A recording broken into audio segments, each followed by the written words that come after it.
My daddy say, I don't care about what the preacher said for us to do. I don't care about it here. I don't care what your brother saw. I don't care. It was all your fault. How could you do what you did to me? You wait till I was sleeping, call the damn police. Separate, yeah. What we gotta do, separate. Talk about me and you, about me and separate. How it's gotta be. That's right. Separate. No more you and me. Separate. What we gotta do, separate. Separate. Talk about me and you. Separate. How it's gotta be. Separate. No what you mean? I don't know what you're calling for, so don't you come trying to kick down my door. Everything is mine to keep. Money, car, crib, my kid, everything. Everything. But my boy, you can have it. I don't care. As long as you don't cross my path.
Hi. Hello. How are you doing? Hi, ladies. Hi, everybody. Hello. Welcome. Hello. Good Hi. evening. Another weekend. It's about that time Saturday. again. Indeed it is. It's another day, or another night, rather, of Girl Say It episode. So tonight we bring you I Deserve Half, which you can almost see as a spin-off probably from what we did last time. If you remember, we were talking about no romance without finance, I believe. Without finance. Am I correct? So yeah, we were talking about guys and women and who should pay first and all the dating dynamics, la-di-da-di-da, relationship dynamics, etc. So tonight we are bringing I Deserve Half because we want to talk about a topic that, to be honest, will always have an opinion. Someone will always have an opinion of. Someone will always have something to say. So many conflicting information and advice out there. But we want to talk about I Deserve Half. As a woman or as a guy, whatever you are, as a spouse, you deserve half in your relationship, in your marriage. So that's what we want to digest tonight. So obviously we're talking about the area of divorce and settlement mainly. So please take some time to share this video, share it to someone in your messenger, share it on your page, share it to somebody that needs to hear about this, share it to somebody that has a story to tell or an experience to share. Yes. Because people are going to be watching and reading through the comments and obviously wanting to gauge and learn something from this. This is not a gossip area. This is all a learning experience where we come to discuss and get enlightenment from each other.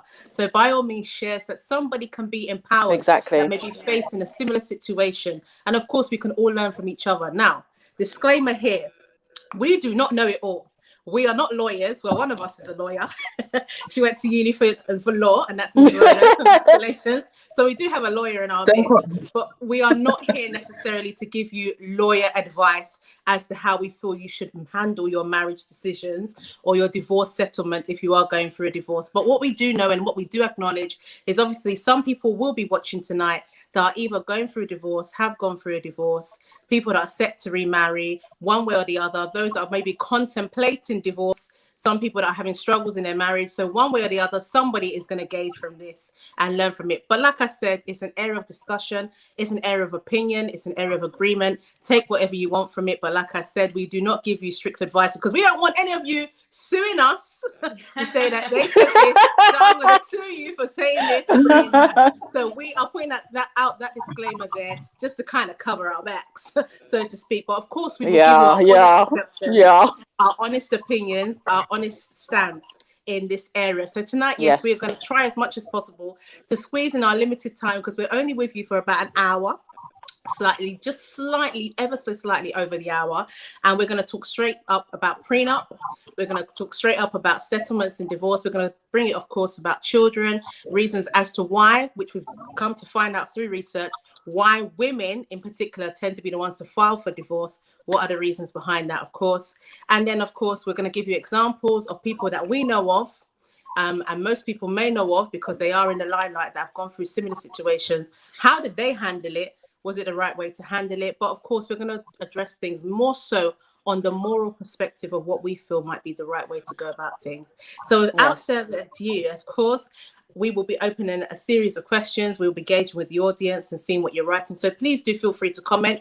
Feel free to engage in the questions that we're going to ask. Because like I said, of course, we're going to put our own opinions and views. But of course, some of you would have experienced this. And of course, experience is always the best teacher.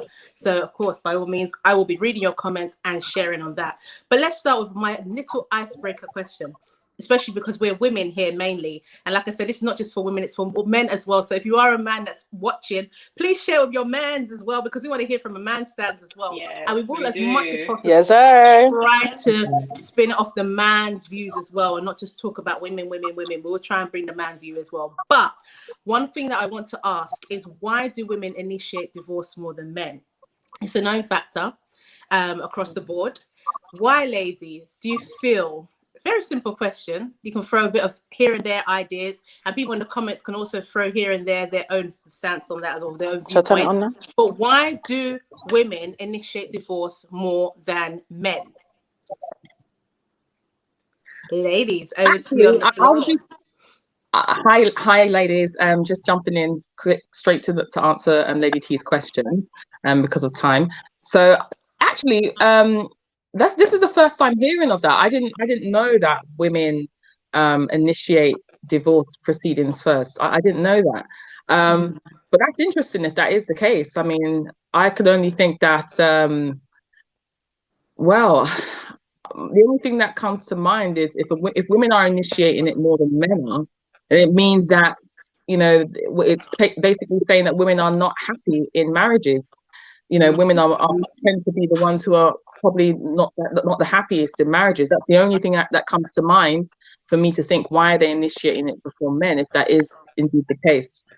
Okay, that's interesting. Thank you, Miss Rolo.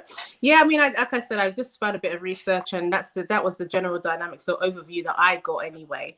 And one of the little things that I will probably put on there is that probably a lot of women tend to be frustrated, and when they say, there's a saying that says, when a woman's fed up, there is nothing. When a woman's fed up, there ain't nothing you can do about it. That's right. You know what, though? What I will say is to survive in frustration. But yes, go on. Oh yeah, yeah, go on. Yeah, I'm gonna be very cheeky and just like again, we're not giving anyone legal advice because we're not qualified. Well done to Amarachi, who said she took her property law exam last month, and the whole Yes. module was based on divorce and property. So you're in the right place at the right time.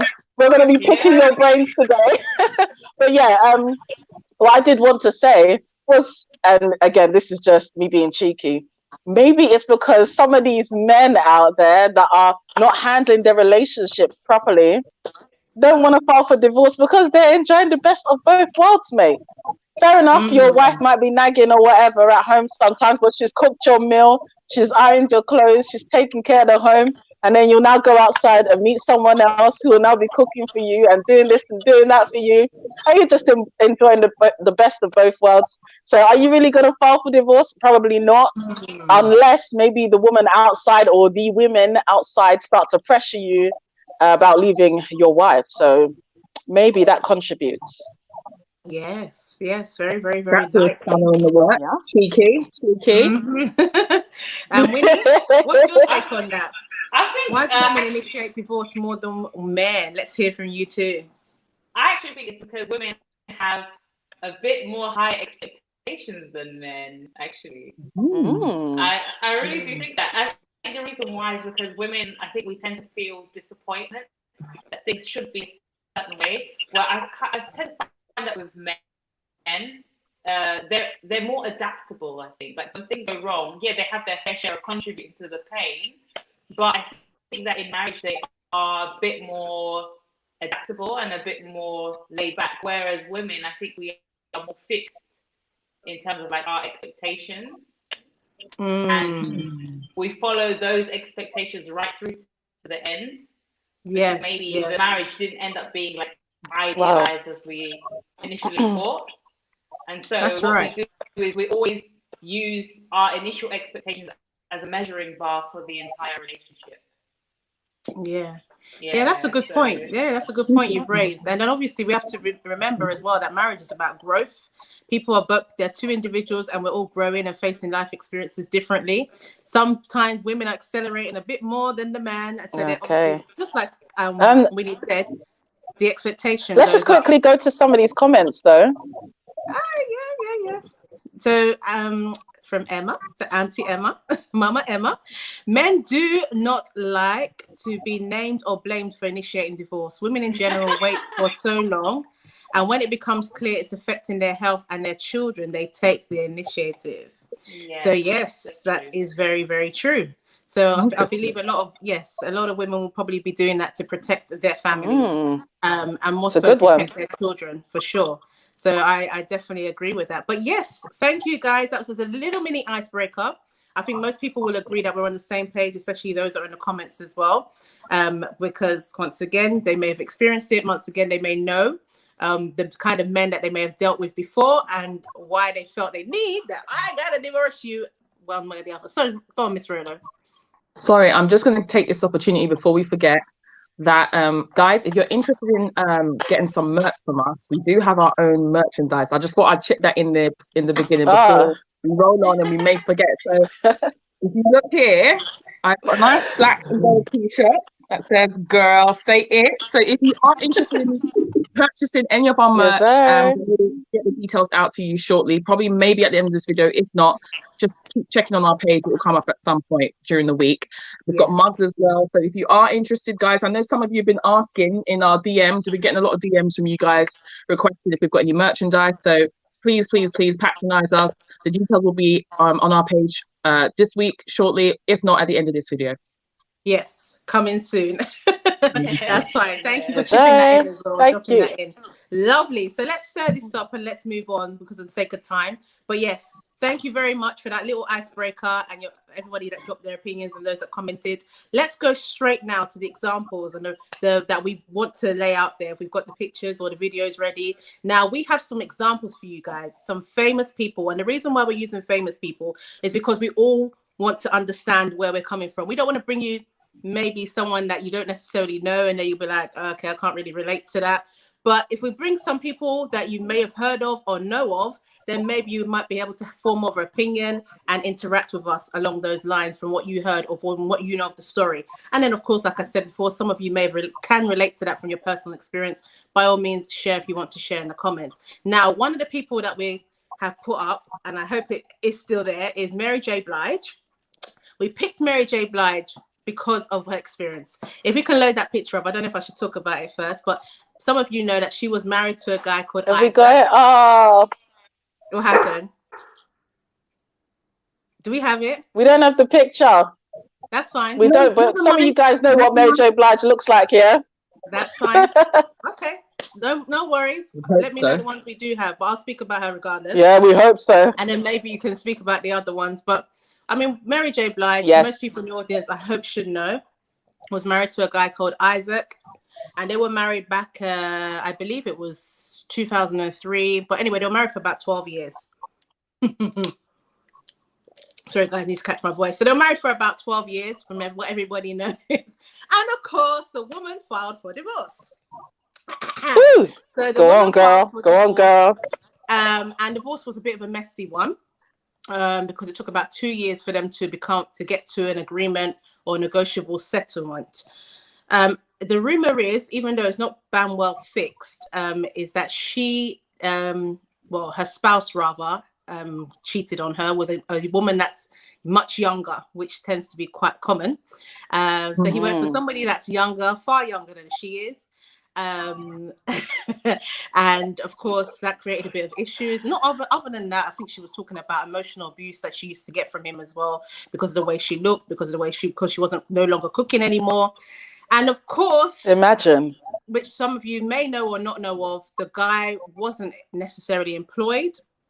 He didn't have something going for himself, per se. So she was mainly the person that was, should I say, the breadwinner at the house.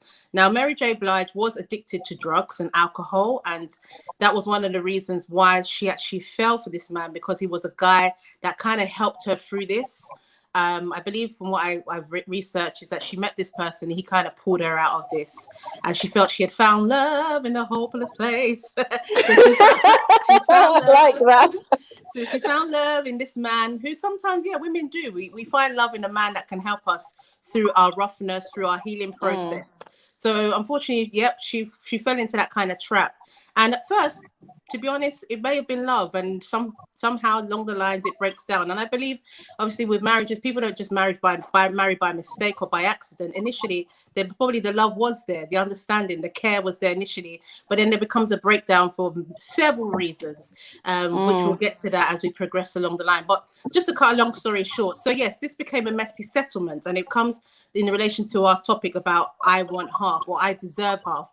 Bear in mind, this is not I want, this is I deserve half. So a woman will feel that in this settlement, I deserve half. Or the guy may feel in this settlement, I deserve half. Now, this man was filing in his own rights of what he felt he needed, that he should be receiving spousal support. Check this, spousal support of $130,000 per month from her. Excuse me, what? Yes, $130,000 from his ex-wife as a form of settlement to be paid to him per month. Yes, but say what? In the end, it was settled that he only received 30,000. That's about the mark that he's getting at the moment. Now, I think where we're going to get into a bit of discussion here is based on this scenario that we're creating and the others to come, is that this person felt that they were entitled to this because they were married to a woman who can afford to pay for their lifestyle. Now, this person was unemployed, bear in mind, had nothing going for himself. So he'd got used to a certain luxurious lifestyle because he was spoiled through his marriage of obviously what he had seen. And sometimes as women, or even sometimes as men, we feel that, okay, because we're married, what is ours, what is yours is mine, etc. So we'll share it. But we all wake up when the divorce comes, we're like, hold on a second, that ain't mine and yours. I'm going back with what I came with, prenup, which we'll get to, or I'm going back with what I feel I deserve because I know what I've invested in this emotionally, physically, and everything. And that's what his stance was. He felt that he knew what he invested into it emotionally, you know, and as some form of support. And like I said, a standard of lifestyle had already been being established. So you can't just strip that off me, because how am I supposed to survive? So yes, the court kind of went in his favor, that he is now receiving $30,000 per month to live and survive. And his justification is because he's unemployable. What? Oh my gosh! Oh my gosh! How fair, as I throw it to the ground, would we say that settlement is? Bearing in mind that these were two people that had agreed to get married. You know, everybody knows who Mary J. Blige is. Well, we may not necessarily know much or in depth about the Isaac himself. But in a situation like that, which brings me to one of the questions I wanted to ask you. Women or men who have made it, like more money or successful business, where the man or woman hasn't worked because they were looking after the home or being there for their spouse emotionally or invested into them, should they be entitled to half? Even though, so I'm not talking about people that have had an agreement to be a housewife or a house husband, even though to some extent that may still apply, but I'm talking about people that have somehow come together. The man has become, or the woman has become so successful because she's ventured into a business or come into some form of inheritance or some form of money, and now all of a sudden, and then the other person wasn't necessarily working, or they were unemployed, because they can survive on both of you's income. So why do they really need to work? Someone needs to look after the home. Someone needs to have time while you're flying around looking after business, because business requires your time as well. So in situations like that, now you're leaving, something has broken down, maybe irreconcilable differences, infidelity, whichever it is, adultery, whatever the issue was, half is a stance. Now, we know the law of some nations say that, yes, you have to have half. Take half of whatever. It may not be half your money, or someone might be entitled to the furniture, someone might be entitled to the house, someone might be entitled to the car, the television, whatever it is, somebody's taking something out of this. But is it fair where somebody has worked so hard and the other person has not done what the other person has done to be entitled to half? And I think that's the big question that comes out of this topic that we've chosen. Ladies, to the floor. I've spoken enough. So, who would like to go with that? Winnie, let's start. You know what? Oh yeah, go ahead. Yeah, I think, it's so easy. Like, my first instinct is to say they do not deserve nothing. It's so easy for me to say that. But to be honest with you, when you really think about the dynamics, especially of certain kinds of relationships, you can't apply like one solution to all. So the reason why I'm saying that is because imagine being with somebody who constantly gives you this reassurance, like you're okay, you don't need to do anything, just be by my side and support me. Or imagine being with somebody who indirectly persuades you or pushes you or indirectly forces you, not physically, but emotionally and mentally, to drop your life or put your life on hold and follow his or her way, and it's going to be okay for you. And then all of a sudden, after 10, 20 years down the line, you get that reality check, and that person switches up and says, no, I don't need you anymore. So who is really the user in that situation? Is it the one that fell for the lie? Is it the one that believed that, it's going to be okay, I just support that person, we're in this together, we're a team, right? Or is the one that's using the person the one that is actually convinced that other person to completely drop their life? And you have to remember that people, when they're in relationships, they're not actually really not doing anything. There's always some form of give or take. And when it's not really like give and take, then of course one person is kind of using the other person. But you can't say, oh, the person that doesn't have money or the financial benefit is the one that is being used by the person that's just sitting around, because that's too easy to say. That makes sense. Yes. So I would say that going half at times is, I know it sounds difficult, but it may be the best solution in certain circumstances. But really, that's what I said. For me, it's definitely a case by case, because something that may appear one way to everybody else behind closed doors is something else. And the reason why I'm saying that, I don't know if you guys know, look at what's his name? Tiny. Tiny's married to, what's that rapper called? Oh, Who? Tiny. She's anyway. I don't know if Ti. you guys know. Ti. Yeah, it's Ti. It's Ti, right? Yeah, exactly. He convinced her to drop her life for him. So does that mean she shouldn't get half? You know what I'm saying? Yes, Well, yes, yes. you know what? I don't know. I think that I agree that you should be entitled to something, either or. So whether you're working, I believe that there should be entitlement of something. But I mean, even looking at this case, for example, with this guy, especially as someone that's cheated, based on what I can see here, my little source of information. So this, according to documents obtained by People magazine, Mary J. Blige claimed that Isaacs, the guy that she was with, her ex-husband, spent more than $420,000 during their marriage on travel charges that involved a woman he was having an affair with. Not even, as in this guy, this guy, Jesus, this guy had already spent his allowance as far as I'm concerned. He already spent his spouse's support money. And on top of that, despite that, he then still got 30,000 a month. That's greed. Like, I'm not going to slate him entirely and discredit him for any form of or any level of support that he gave to Mary during their marriage, because I'm sure he did support her, you know. But it's just unfortunate how, you know, when it comes to divorce, it really brings out a terribly ugly side of people that you may never have been prepared for.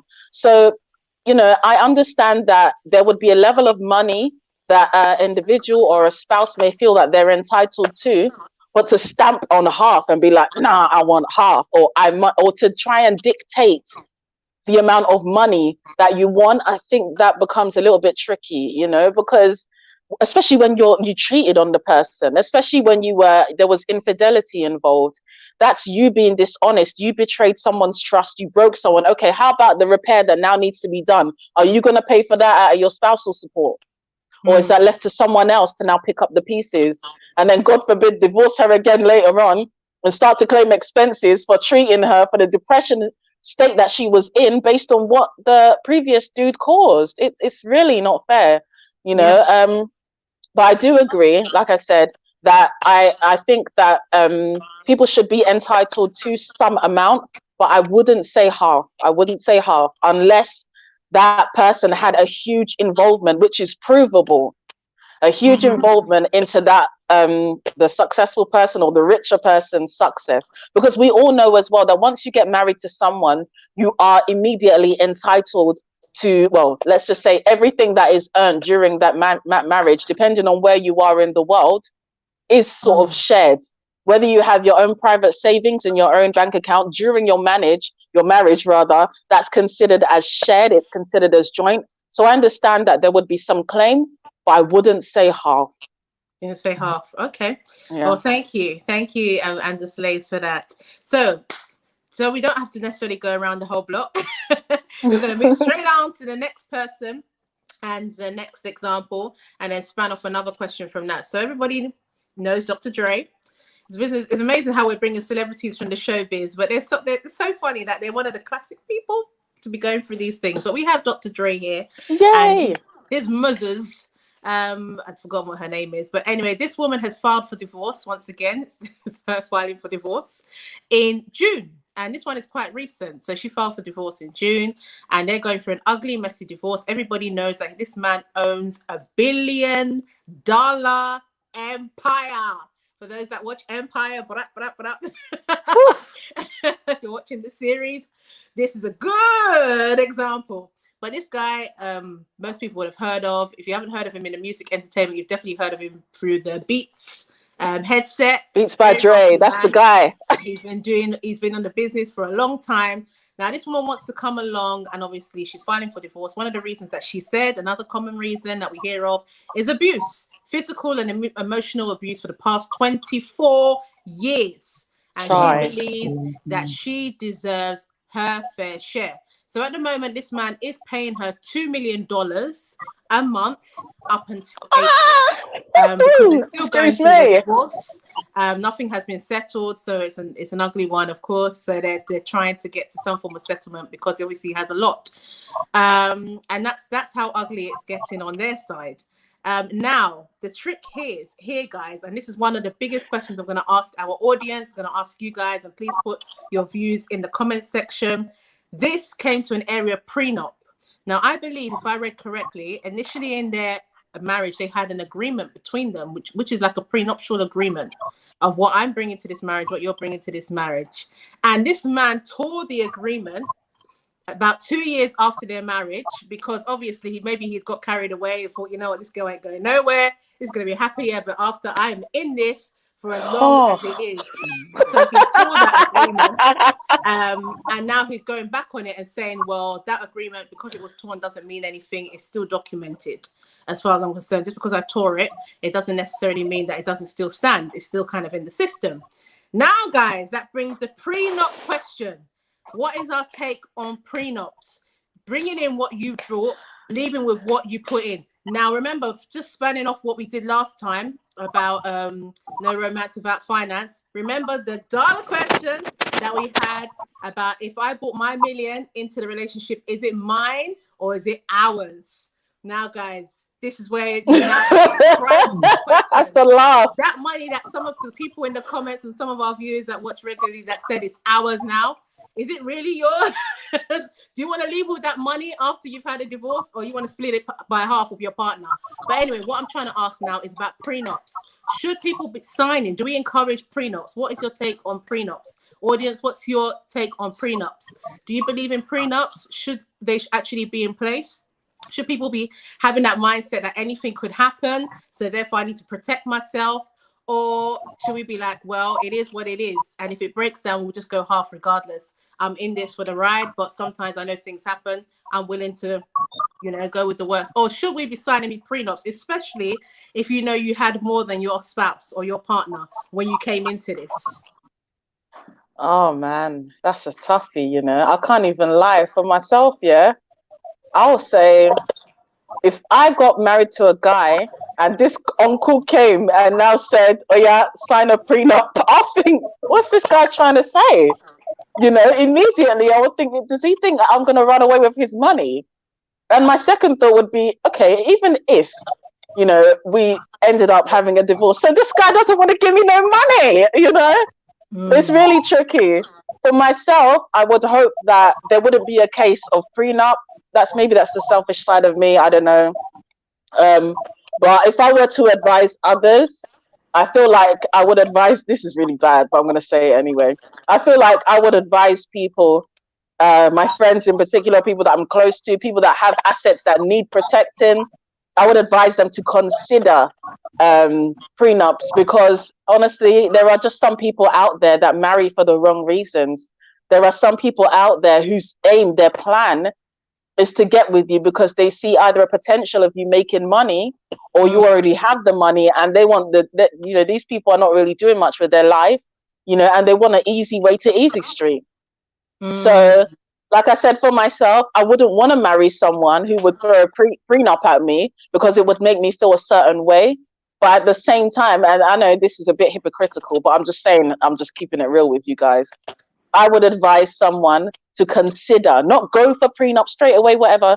I would say consider it just in case. Sometimes when we're in love, we're a little bit foolish, and I guess that's just the foolish side of me talking. I may decide to go for a marriage that we will not have prenup. But I would advise anyone else to use their head and not just be like Amanda, and consider it if need be.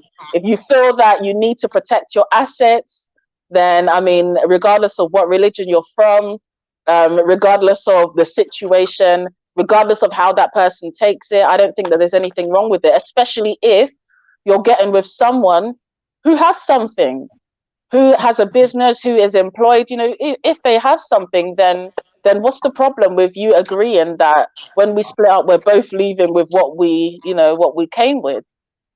rather than things getting extremely ugly later on. You know, that's just my advice. That's where I stand. Yes. So like I said before, and I'm just reading some of the comments, and I will go over some of them before we still extend a bit more on that question. I mean, obviously, people marry for a reason. They marry because they're either in love, or I like to think. Some probably marry because of what they can benefit or gain. And I think that spans off what you're saying, Anda, in the sense that obviously sometimes you have to think about protecting yourself, especially if you find or establish that you are much more wealthier than your significant half. Now, are you really to throw that? Some people will be willing to throw that into the marriage because as far as they're concerned, they're not in it to see an end. And I perfectly understand that. So that could be a reason why you might say, I cannot do a prenup, because at the end of the day, I believe, or I'm rather prophesying into my marriage, like somebody said in the comment, that my marriage is not going to end. So why would I go with that mindset from the beginning? But unfortunately, which we have seen many examples of, and we're bringing some today, whether it be Christian or non-Christian or whatever other background religion you're from, that people face divorce. Leaders face divorce. Everybody faces divorce. Nobody is exempt from it. People go through it. So sometimes we have to use wisdom and apply our sense, as far as I'm just concerned, in case. which will come with the just in case, which will come with some of the questions. I mean, the other thing that I'm going to throw in there as well is that protecting yourself in your marriages. Should you be having your own assets and your own money, you know, that you probably, anyway, we'll get to that. You probably put to one side to protect yourself, because inevitably we don't know the future. Even if we want to know it, even if we want to place it in the, you know, in our maker's hands and everything like that, unfortunately, sometimes it takes a different turn and we can't stop it. But I understand on the flip side that people don't mind risk. They will do what they need to do. Their job is just to make it happy, put all your investments in it. And if I need to lose it at the end, fine, I'll lose everything, so long as I have my peace and sanity. For love. Now, love is, that's what they say. Sometimes love is blind and it will take over your mind. But is that healthy? Anyway, guys, let's see. Yeah, but that's not risk, though. That's recklessness. I think that's, you see, and that's why I'll get to you, reckless, Winnie. I want to read some of the comments, and then I will come to you. So, our Andrea said, I will set aside for my family before marriage, then 50-50. I wouldn't mind if someone I'm planning to marry wanted a prenup. You can't be too sure. This is from Susan. In this work, in a split second, the person you plan to get with for life can become your worst enemy. That's the truth. That's the truth. Prenups from Amarachi, the lawyer, are really common with celebrities because they get married like 3 or 4 times and divorcing. That's very true, but it's also common for the common man as well, because there are many people that have been married for 3 or 4 times. My aunt. Someone has said, I don't like prenups. So we have quite a few people saying prenups. That's Vanice has said, prenup for me is a way of couples prophesying divorce in the end. That's the point that I said before, remember? So I get that though. So over to Winnie. I think you're about to say something about this prenuptial situation. I think that if you say that prenups cause your marriage to end, what you're actually doing is you're totally taking away the responsibility that you, or the contribution that you had in your marriage towards it ending. So what you're doing is you're passing the blame for everything that happened and said, oh, it's because we had a prenup. It's a prenup. Yeah. So let's not believe that superstition. And firstly, I think that the laws are so outdated. From the knowledge that I have, the laws are outdated, and until they are updated to really fit the 21st century for men and for women, then I think that prenup should be a standard. The prenup should be standard. Because it just makes sure that you are, it makes sure that you are financially, you're financially stable. And it doesn't mean that, oh, you don't want your partner to have anything from you. I think people think in absolutes all the time. They think, oh, if I have a bank account, that means I'm never going to share a penny with my mates. But life doesn't work like that. Life doesn't work in absolutes. Having a prenup just actually shows that you're really mature. You're really mature because you foresee the possibilities of the future and you protect yourself against harm. And I don't think anybody should think of themselves as being selfish for having a prenup. It actually shows that you're really mature and you're not passing blame for the problems in your relationship because you have this superstition that the prenup, having a document, is what's gonna cause your marriage to fail. And why do we have wills? Please don't write a will. That would mean you won't die one day. It's Yes. just being mature and accepting the fact that things go wrong sometimes. Yeah. So I know that might come across as very like Interesting. sharp shooting, but Yeah. just No, have to thank say you, that. Winnie, for that. No, thank you. So I think you're breaking a little bit sound, but it could just be Oh, from my side. sorry. No, that's okay. I think the headset, so to You're still speak. grabbing But- the majority of what you're saying. Yes. It's But cool. we gauged a bit of it. But while you sort that area out, I want to go to Miss Rhoda. But before I go to Miss Rhoda, let me reset that room and reset the questions so the audience know who we're talking about, who we stemmed off as an example. What some people need to gauge, especially with the example that we've given, this Dr. Dre and his missus. Remember that they have been married for over 20 years. 24 years is not a joke of a marriage. That means that person did not anticipate that their marriage would end the way it did. Now, initially, like I said, there was a prenup. Now, the person felt that, you know what, let me dissolve my prenup. And that was Dr. Dre. Let's tear this up. Because he obviously had the money. He had the main money in the house. And so let me tear this agreement up. Because maybe he thought this marriage is for life. I've seen it from 2 years later, which is when he tore the prenup. I can see that this marriage is going to go somewhere. I can see this woman is not going to leave me. She's ride or die. Hence why they probably lasted maybe the 24 years that they did. Now, obviously, this woman has come up. We don't know if her story is true or not, saying that she's been in an abusive relationship with violence. So it was physical and emotional abuse. 24 years later, by the way. And yes, there are 2 kids involved in this kind of thing. Now, some of you are saying that no to prenup. Are you trying to tell me that this kind of guy should never have gone with his prenup? Or maybe he should have actually stuck to his prenup? Or maybe someone will say that actually, no, she deserves her half because she's been there as a wife. She's been there as a mother, so she needs to leave with her half. In that scenario, you shouldn't. So I want us to be a bit more open-minded. For example, flipping off the scenario I've just given for people that, yes, like I said, go into marriages, they last a long time, but inevitabilities happen. We don't know when it's going to dissolve. We don't know why they end, but sometimes they do. And then people become ugly. The real people come out during a divorce. You really get to know people for who they are. And sometimes, I think, like somebody said, you don't know what happens behind closed doors, of course, until later it's all revealed. So maybe the 24 years was all a shambles. We don't know. Maybe they've been going through so much behind closed doors, but they've been enduring. But there was just a a quick, yeah, go on, Ansley, sorry. I'm so sorry. I just want us to, just before we move on from this case, let's just have a look at part of the reason why she felt that she needed the money that she was asking for. This is for the case of Dr. Dre. Now she says laundry and cleaning, $10,000 a month. Clothes, $135,000 a month. Education, tuition and living expenses, $60,000 a month. Entertainment, $900,000 a month. Charitable contributions, $125,000 a month. Mortgage, $100,000 a month. Telephone, that's cell phone, emails, $20,000 a month. That's just some of the things that this woman feels she needs the money for. And again, like I said, I don't doubt that she needs money.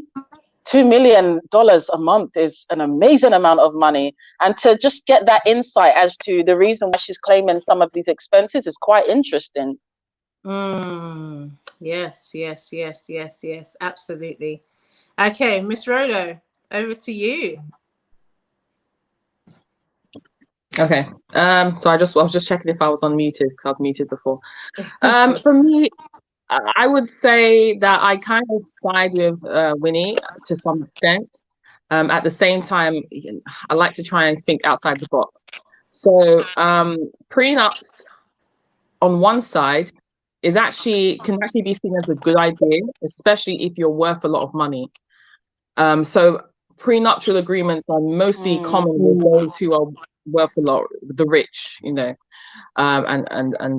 it's more common with people who have a lot of wealth, a lot of money. So prenuptial agreements, is not really a thing for people who, like myself, who's not like a multimillionaire, but by God's grace, one day.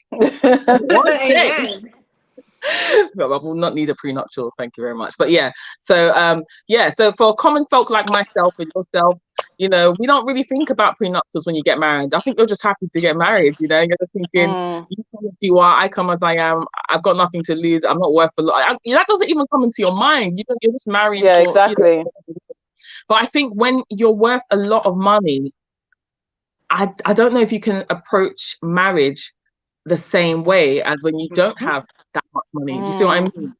Mm-hmm. So just to say it on that side, I think one of the things that I probably side on when it comes to prenuptial agreements is that divorce is a messy and stressful business. It's one of the ugliest processes you could ever go through, and by God's grace, none of us will go through it. But I'm sure a lot of us have heard time and time again. It can turn, you know, if you thought your spouse was your enemy before, trust me, at the end of a divorce, you probably wish that guy or that woman was dead, because it does get really, really messy, and it has the potential of really, really making one, like, you could be, you know, quite wealthy to begin with, you know, at the beginning of your divorce, and towards the end of it, you're bankrupt, or you're actually in debt because you're having to pay legal fees that will detract or subtract from the money that you think you're going to get from your spouse. So say, for example, you're expecting $1 million or £1 million from your spouse, you have to take into consideration legal fees as well, and they can really be outrageously expensive. And most divorces, they take between about 1 year to 2 years to complete. On average. Some go even longer than that. So can you imagine the expenses, legal fees that you'll be having to pay as well to get to try and tidy up, okay, who gets what, who gets the Lamborghini, or who gets the 400,000 property in Essex, and who gets the parrot, you know what I mean? So to avoid stuff like that, people tend to say, okay, with prenuptial agreements, at least we don't have to worry about all that palaver. At least it would, you know, we can talk about things like, okay, I will have this if things, you know, do go sour, and we can agree that I'm going to take this and you're going to take that, and I'm going to keep my personal money and you can keep your personal money. However, any money that we've built together in our relationship, then we can split 50-50. And I think prenuptial agreements, you know, the agreement and the terms of the agreement differs from couple to couple. So just because one prenuptial agreement is something else doesn't mean it applies to every prenuptial agreement. So on the one side, it's a good thing because, you know, at least it avoids the messy battle and the prolonged journey with divorce proceedings. But on the negative side, yes, I do agree with people that, you know, it can kind of be like, you know, wishing, you know, a bad, or wishing an end to your marriage before you even got started. When people start prenuptial agreements, people get uncomfortable because whenever you talk about money, it's an uncomfortable situation. Yeah, that's very true. Regardless. You know, so I think it, you know, it does kind of like, when I got married, if my husband didn't mention that, you know, we need to get a prenuptial agreement, of course I'm going to feel a way about it. I'm going for that. You know, you won't read it for what it is, which is, you know, it's an agreement to say, you know, just in case. Rather, you're reading it to, you know, you'll read it as, you know, this guy, one day he's going to leave me. I'm sure that's what he's trying to say. Yeah, this thing is going to work. When that's not what's being said, but because we're human beings, and, you know, we tend to kind of, you know, worry about the outcome. If someone is saying something like, you know, prenuptial agreement, we kind of, you know, don't want to hear that things can go sour. Our hope on, you know, when we get married is that we're going to till death do you part. But That's right. like the woman had said, you know, the reality is there are so many factors that can affect a marriage to lead to divorce. And so having a prenuptial agreement can be a good thing to avoid a messy divorce. So that's my 2 cents on that. And guys, just for the sake of the audience, and I'm going to reset the room and clarify some comments that I've been seeing coming through. Girls say it, and I said it from the beginning, that when we're going to address some of our topics, and like this topic in per se, we are going to be realistic. We're going to speak from a moral stance. Yes. And of course, we'll speak from our Christian perspectives because we're Christians as well. So we'll speak from our beliefs as well. But we will speak from a moral stance, so it could be mutual to people that are watching. So for those that are getting a bit passionate in the room as to what does the Bible say, well, you go and check your Bible and tell me what the Bible says about prenups. Because the same Bible, what does the Bible say about divorce and everything like that? Everybody will back it the way they want to back it. But the truth of the matter is, subjective. There's divorce in ministry, there's divorce in Christian, there's divorce in non-Christians. Nobody really is exempt. And there are Christians that are even watching this. Some people are commenting, some people will watch it later that have equally faced divorce and understand what it's like. And that's why they'll probably sit on a different fence and have a different opinion. So let's bring it back and not sound like we're too perfect, because some people, this is their reality. Some people have seen this. Some people are facing it. People on ministry are facing it. Let's not try and cover it up. This is real life. Yeah. Because me too, I'm Christian and I'm a leader too. But I will tell you the truth, and let's be real. These are real life situations. If you want to know what the Bible would do about it, what God would do it, then go and call on God and ask him, God, what do I do in this situation? Of course. Which is encouraged as well. Yeah. You can tell me. I don't know what they say about prenups, but I don't think there's anything wrong. We should be careful not to judge it from that stance. That if a Christian wants to do a prenup, there is nothing wrong with that. Some of the people that have said and stood on that side are saying it for a reason. It's possible because it's their own personal experience. It's possible because it's an experience of somebody that's close and dear to them. So let's not be ignorant of the devices of the enemy and be distracted. Let's come down to our reality and face life as it is. This is real. This is real for ministry. This is real for people. If some of these leaders were to undress their closets, you will see what really happens behind closed doors. If some of the Christians were to undress their closets, you will see what happens behind closed doors. So this is real. Put your opinions out there as much as you can and back it. But some people that are on the side of prenups are on that side for a reason, and there's do not knock them for it if they are. And of course, if you are on the other side, because of course you want to believe, and we all want to believe, that your marriage will be blessed, and that's what we want. We want blessed marriages, long-lasting marriages. But inevitably, unfortunately, like I've said a number of times, it doesn't always happen that way. So what are you going to say to people that have been through the experience of 20 years, 30 years, 16 years, spent their whole life in marriages that went so wrong for them, even though they felt that they married the perfect partner at that time, and now they have the opportunity to remarry again. Some of people might be on the stance that there's the same Bible, do not remarry, because they want to back it up and say, well, the Bible says do not remarry then. Yeah, want to go with that scripture, or do not divorce because of other these grounds as well. Everybody has we just can't. And their views and read it. Get your revelation as you need to get it from the scripture. That's entirely up to you. But there are people that are facing this in the real life. So what are you going to tell them now when they want to remarry? Should they not be signing prenuptials? Should they not be more careful now? Because obviously people would have acquired different experiences, different wealth, different assets now. And now they want to be more wiser when they go into marriage to protect themselves. It's fair enough if there's some people that be like, you know what, I've been burnt before and I don't mind. I still want to take the same risk. So I don't believe in prenups. I will go on it regardless. And there will be some people that'll be like, you know what, I've been burnt before. I'm going to be more careful this time. So I want a prenup to be signed because I'm more experienced and I know what I've dealt with before. That doesn't mean that that person's been wounded and they need to go and get deliverance and healing. There's something wrong with them. No, do not judge them for that. You know what I'm saying? So let's keep an open mind to people's perceptions. And like I said, just to be clear, GSI is all for morals. That's what we're here for. All for what we feel is right, biblically, and sometimes not so biblical, because we can't find all the answers in the Bible. Sometimes it's just moral perception of what we feel is right. Yeah?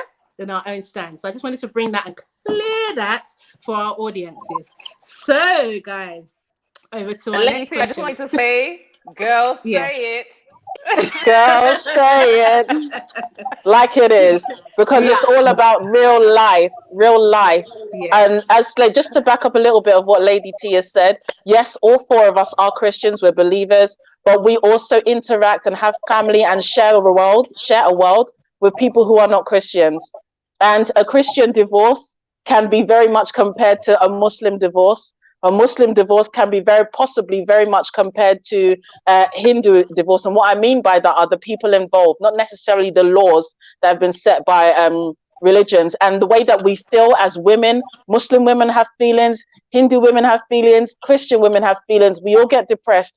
We all get low. Sometimes we contemplate divorce, whether or not our religion backs it up or not. These are real thoughts that people have in real life.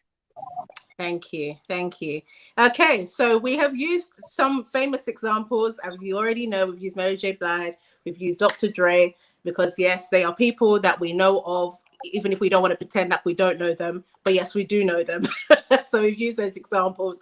I don't know if we're going to use another example, or we're going to go into a different dimension of the questions, because we haven't got much time again. But I mean, a lot of women are on here and I love it. And I love the fact that we had some men on here. I don't know if they're still here or not. We span a lot on what we feel women are entitled to, because I know some of us are so passionate and feel she deserves half, she should have half.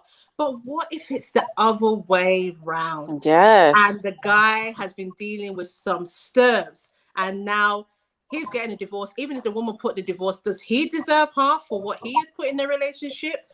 Even if it's not financially, it's investment of time, because kids are involved as well. Now, bear in mind, these are kids that belong to both the woman and the man. So is he entitled to what he is entitled to, his half as well?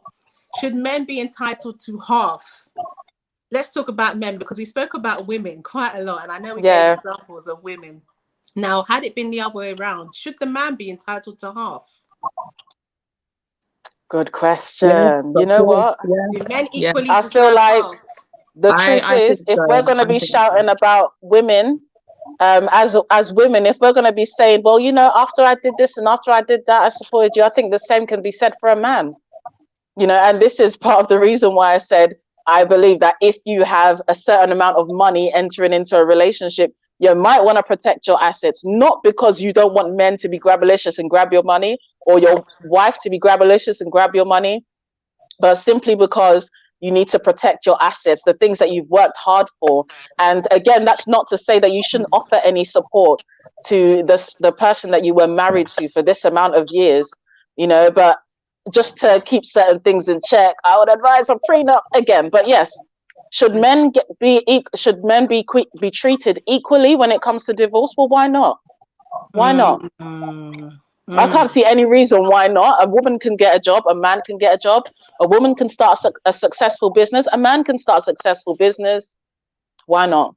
But as long as, you know, the only thing I will say before I finish my comment is, if you cheated, if you were dishonest, then I personally don't think you deserve anything.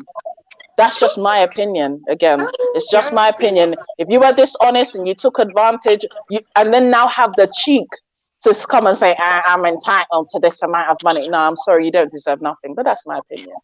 Thank you, Andy Slays. So, Miss Rolo, I'm going to open it up to you to give us the next scenario, which will buttress the next question that we have. Should spouses be protecting themselves by buying assets or saving money for themselves without their other half knowing? So should we be advising, what is your opinion on that? Should people be actually having their own thing while they're married that their other spouse should not really know of? Like their own security, basically, just in case anything was to happen, you might stand the risk of losing everything. So maybe I just need to have that little condo and offshore, or that little money in a Swiss bank that nobody knows about.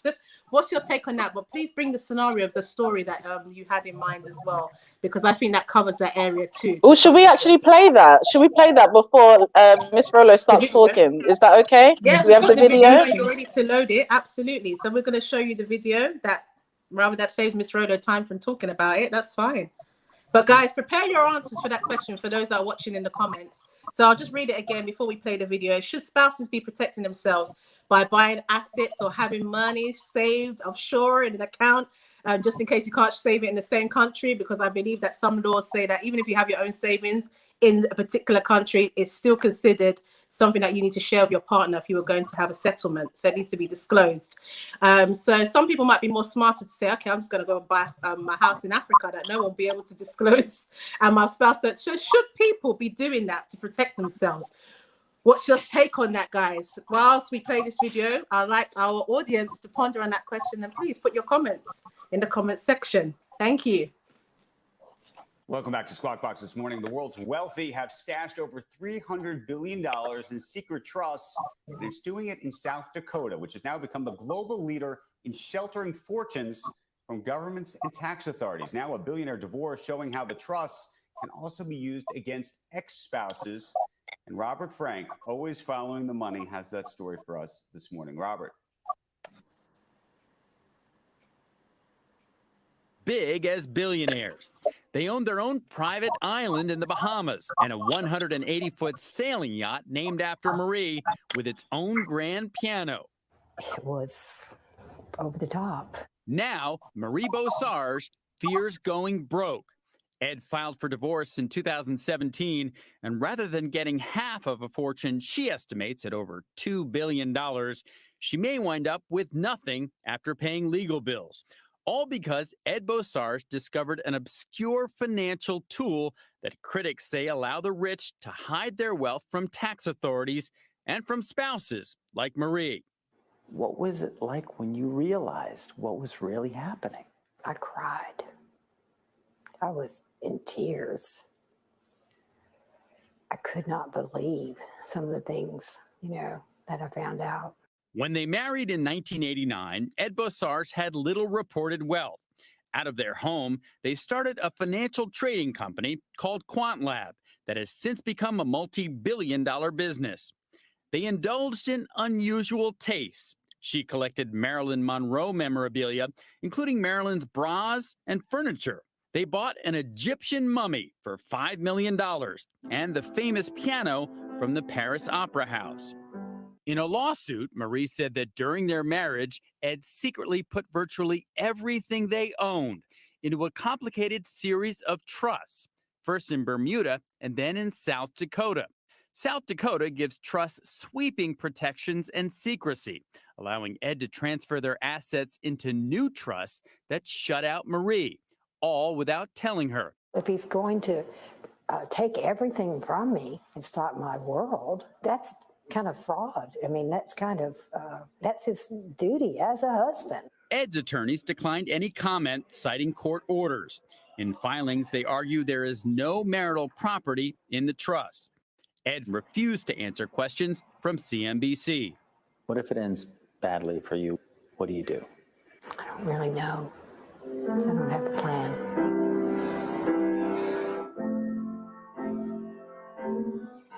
Guys, this case was scheduled to go to trial in early April, but like many cases right now, it has been put on hold indefinitely because of the coronavirus.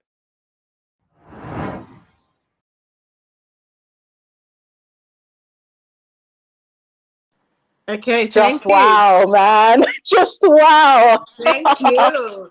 Wow. So, Miss Rolo, over to you. I'll get you to head that one. Mrs. Wow. Rolo, rather. Get it right. Yes. So what's your take on that and protecting yourself as a married woman? Obviously stemming off that story of a married man. Should you be doing those kind of things? Obviously his one was taken a bit far, but really and truly, should you be having some form of insurance just in case of anything? Anyway, go ahead. Yeah. First of all, that was a very interesting story. And as you can see, when it comes to people being filthy rich, things get really ugly when money is involved. And it's such a shame because they've been together for such a long time. And over the period of their relationship, I think it spanned over 25 years, they both built this empire together. When they started off in the marriage, they both had little to nothing and, nothing to write home about anyway. They were quite ordinary people. And then, they both, founded this company and built it to where it's worth multi-millions and millions, I think billions of dollars. And, I just to answer your question because of time, I think I'm of the opinion that there's nothing wrong with you having your own separate stash of money or investments or whatnot, so far as it is not affecting, or I should say it's not being taken out of the money that should be shared between the two of you. So I was actually, I tell you a story and I'll try and keep it short.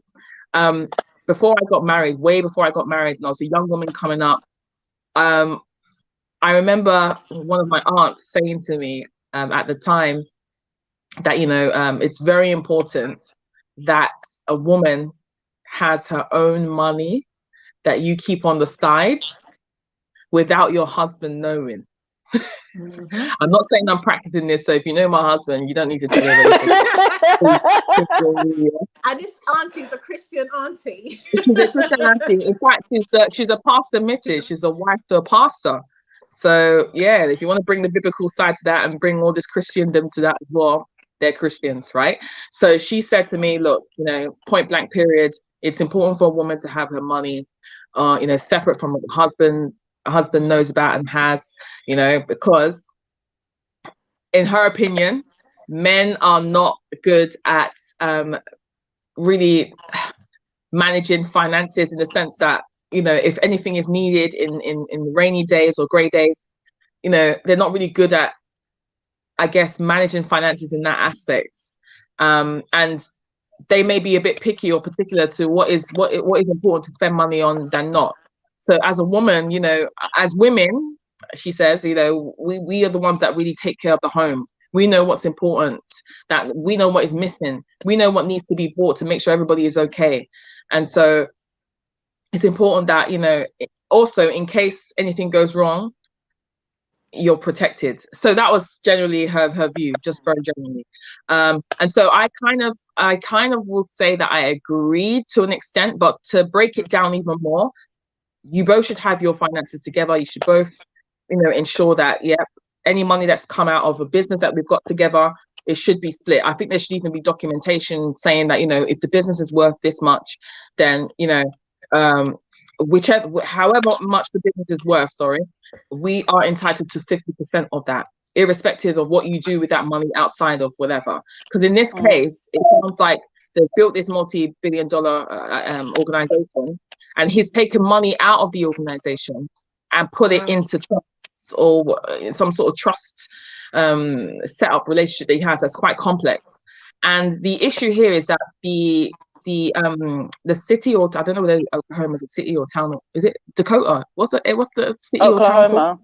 Oklahoma, is it? Okay, I can't remember. But anyway, the laws in that area protect trusts. They protect it to the point where it's almost seen as like they allow it to be very confidential, and there's a lot of secrecy around trust. So if you were to try and explore, say, fraud, or say that someone's taken that money and put it into trust, it's Dakota, then it will be very hard for the court to allow you to open up an investigation, because they're so overprotective over the trust. And that guy knew that, the husband knew that, which is why she's claiming that he transferred their money into the trust. But I think, to just round things up, I think in that scenario, you know, if we could look back, I would have said, or anyone that's going to be in this particular situation, I think I'm rambling a bit, but anyway, it's important to make sure that whichever or whatever the money that you have with your husband, whatever amount it is, that there is a contractual agreement that says however much it's worth, this is my stake in it, 50%, 50%. You can have your own account, you can have your own savings or whatnot. I don't want to touch them. And I think they don't have a prenuptial agreement. This is why this is happening. So this is why I say that I could be in favor, you know, you could be in favor of a prenuptial agreement. It's not necessarily a bad word. It's not blasphemy. You know, it could actually serve you good if you have that, especially if you're filthy rich. So I'm going to just quickly shorten it and just say that instead, because I don't want to, I have so much more to say, but I'm trying to wind it up because of time. But that's my take. No, that's fine. That's fine. That's fine. And the Slays. Well, you know what? I just feel really bad for that woman, you know. Assets. Yeah. I think that there's nothing wrong with having a stash. But like going through some of these comments, it's kind of it's good to have it's good to have a forum where you can share opinion and share knowledge, because sometimes what you think is just the right way and is perfect, you know, sometimes when someone else throws a bit of wisdom to it, it just makes you think about things differently. So, you know, I would have said, yeah, you should definitely have a stash, but you should declare it. You know, I don't think that there should be a big deal. If I tell my dude, yeah, you know, we've got our joint money, but out of the joint money, you know, I'm taking out maybe 100, 200, whatever, out of the account to put aside for a rainy day or for whatever. I think that it's good to have that transparency in a relationship. But Susan has put a comment in that made me think, she has a point. So she said, I think financial independence is important. They should know you have a stash, but not know the details. That I agree with. And then she now says, but in abusive relationships, you put yourself at risk if you reveal or even hint that there is a secret stash. So it's like there's no one trick pony. There's no explicitly right or specifically right answer. You know, it's really, really dependent on your relationship and a lot of assessment and things that you have to take into account. Now, I would believe that, yeah, you know, have your secret stash, but declare it. I've got nothing to hide. Why should I have anything to hide? But for people who are in an abusive relationship, or, you know, the guy or the woman eventually becomes abusive, knowing that they have that secret stash out there is helpful to them, but does that put them in a little bit even more danger? You know, it's very tricky. But for myself, I would say, yes, it makes sense to have a stash, because anything could happen. It might not even be divorce. It might just be that, you know, the business goes bust, or, you know, something happens in terms of money. But I would definitely encourage to declare it. And again, you know, we've spoken about domestic abuse before. We'll probably be doing some other videos on it, because it is a thing right now. It's always been a thing, but it's becoming brought to knowledge even more now. If you are in an abusive relationship, or you suspect that your partner is behaving a certain way which may lead to the abuse, you, as Susan said, you might want to consider the amount of information you give out to protect yourself. Yes, yes. Mama Emma has put a very good comment, which probably buttresses where I would have stemmed a little bit from. She said it will hurt a lot of family members if the ex-husband or ex-wife end up with your inheritance and gives it to his or her next sweetheart, and then sells it to give to the next love of their life, which obviously is what's going to happen, because everybody moves on eventually, sometimes more quicker than others.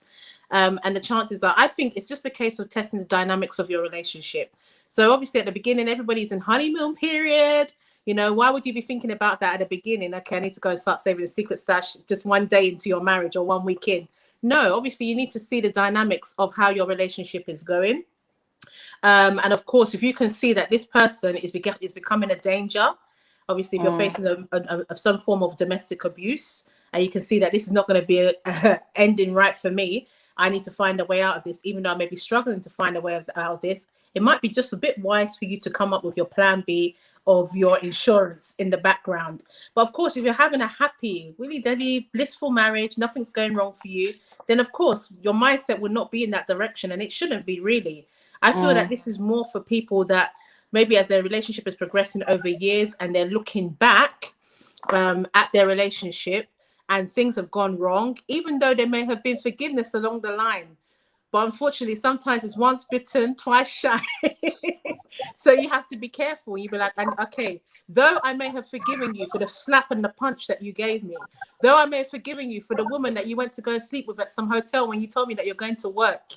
Yes, bear in mind, I've forgiven you, but you know that you need to go back to your corner and be like, you know what, I need to be wise, because the second time this may possibly happen, I might need to check out. And I need to protect myself. This is the reality of the situation. Rather than saying, oh, it's fine, I'll place it all in God's hands, all will be well, I don't need to do anything, our marriage is going to be fine, he's been forgiven, I've forgotten about it. Now, I feel that that is where your protection question should come into your mind, and action may need to take place. But of course, we're not saying from the beginning, right now, at the beginning, I'm going to start opening my secret Santander savings account or my secret Chase account or Cash App account, and start stacking some funds in there that he's been giving me a monthly allowance from, or my salary that he doesn't know about. Take a quarter or 20% out of that and be stashing it just in case. Deception. Because that's deception from the beginning of a marriage home that is actually quite stable already. But when your foundation starts getting rocky and you foresee it, because sometimes we try to block our instincts. Even though we see it, we try to not remove the log that we can clearly see is coming almost to an end, or we can see that this can come to an end. And even your feelings have changed. But, for us women, sometimes we're so emotionally invested. We're so attached. We always want to give things a try. Even though we know it's ended already, we still want to give it a try. Sometimes these are the things that happen, and then spontaneously, bam, it hits us in the face and it's too late. So I believe in being wise. I believe in putting wisdom. I believe in assessing your marriage and where it's going along the years. We can finally read some of these comments before we round up, guys, because like I said, we're only here for 1 hour and 15. Our time is now up. We might just round up by quickly going through some of the comments if need be. and take it from there. So just to show that we hadn't ignored anybody, I believe, okay, Vanessa said, I think that a couple should have a bank account together where they use it for fixed bills, etc., another sub-savings account for emergencies, and another 2 separate bank accounts, one for the husband, another for the wife, where they decide on the amount spent per person, where none of them asks about it. Practical advice for anybody reading and watching. I like that. Thank you, Vence. Is it Vences or Venice? Thank you. Oh gosh. Audrey again has said, I will not keep it from my husband. Trust us everything. I will tell him trust is everything, and I will tell him everything. Do you trust yourself? Of course she does. Trust yourself, darling. I love you too, prophetess. I love you too. Okay, so Mama's come again. Even in the Bible, the men bring huge payment to marry a girl. Isaac paid huge sums on camel load shopping. Jacob did 14 years. David paid with his conscience, and bloody hands for Bathsheba. Samson paid with his strength, etc. Well, thank you. Interesting. Very, very good point. So once again, thank you so much, everybody that's tuned in. We don't want to take much of your time. We promised ourselves from reviews that we're going to try and stick to time, because we want to be back each and every time with a knockoff and keep you engaged. We only believe that there's only a certain amount of time you can concentrate for. So we are going to tune off. I know some people are just jumping on right now, but you're late. Hello to you if you're jumping on. Catch the replay, please. We start at 6 p.m. on the dot. We're not extending our time today. We are back again in 2 weeks' time for another very, very, very interesting topic. And we already know what that topic is. You'll see it coming around very soon, but be prepared for the biological clock. Or do we call it sell by date, the ladies? But we've got a very interesting topic, the biological clock. And that is basically talking about women that are in their late 40s, mid 40s, late 30s, whatever you are, and you have not settled, you're still single. What is next for you in terms of marriage? Should you be rushing? Should you be freezing those eggs and taking that into consideration? What should you be doing? What kind of man? Should you be settling? Should your list be cut short? Would you now agree that you've got a biological clock and you should be thinking towards that? Or do you just continue to wait, the inevitable? I don't know. But we're going to discuss this in more detail in our next live. We've called it the biological clock. Everybody knows what that is. Do women really have a biological clock? Do men have a biological clock? Do we really have a sell-by date? No, well, we don't know. We'll find out in 2 weeks' time. So see you in 2 weeks' time at 6 p.m. on the dot. 1 hour show, 1 hour, 15 minutes, guys. So that's why we're rounding up now for those that have just one more thing. Cut it short. One more thing. Yes. If you have any advice for people, if you've experienced divorce, a messy one, a peaceful one, if you've got any advice, please definitely drop them in the comments. If you have any feedback for us as a show, we're not perfect, as we said before. If you've got any recommendations, please feel free to message us or to drop a message or drop a comment in the comment box, of course. And again, we've said this before and we're still very much on about it. During COVID, businesses are springing out from everywhere. There's this creativity coming out from everyone, and we are happy to promote your businesses. Drop us a message, please, and we will definitely recommend you and shout you out, of course. Have a great weekend. Thank you. We'll see you soon. See you soon. Bye. Love you guys. We'll see you next time. Take care. Bye-bye. Take care. Bye.